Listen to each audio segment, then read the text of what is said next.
When it comes to managing antlerless harvest on your property, two of the most common questions that I get are, when during the season to harvest the does and which does. The really young ones, the middle-aged, the old, the cross-section, and really it depends. And I hate to give that kind of a blatant answer, but when it comes to when during the season, it depends on your situation.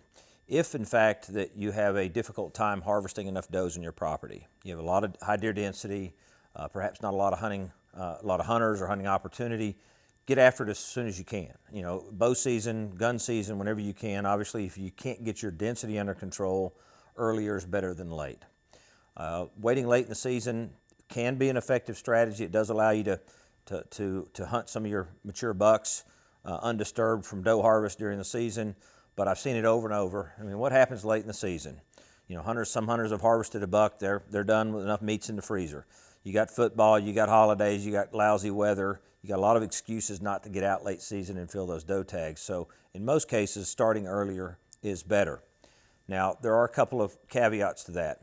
If you live in an area with very high predator densities, particularly coyotes and black bears, or if you have a late fawn crop, in other words, fawns born late in the season, not long before bow season, if you happen to harvest those does with fawns really early in the archery season in some areas, or very early in the gun season in some, you may be putting those fawns at risk of increased predation and lower survival. So keep that in mind. In most parts of the whitetails range, it's not really a big issue.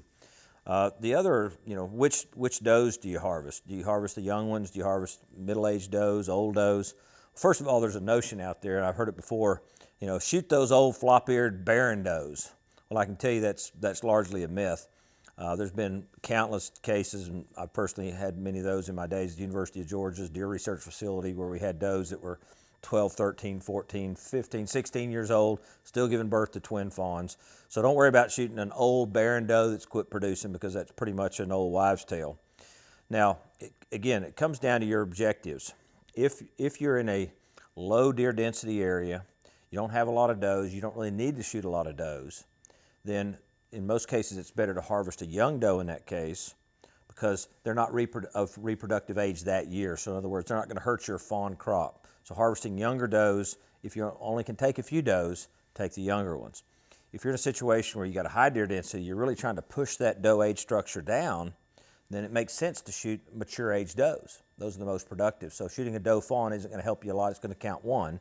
If you're able to shoot a mature doe, obviously you can take 2 or 3 deer, out of the equation by doing that.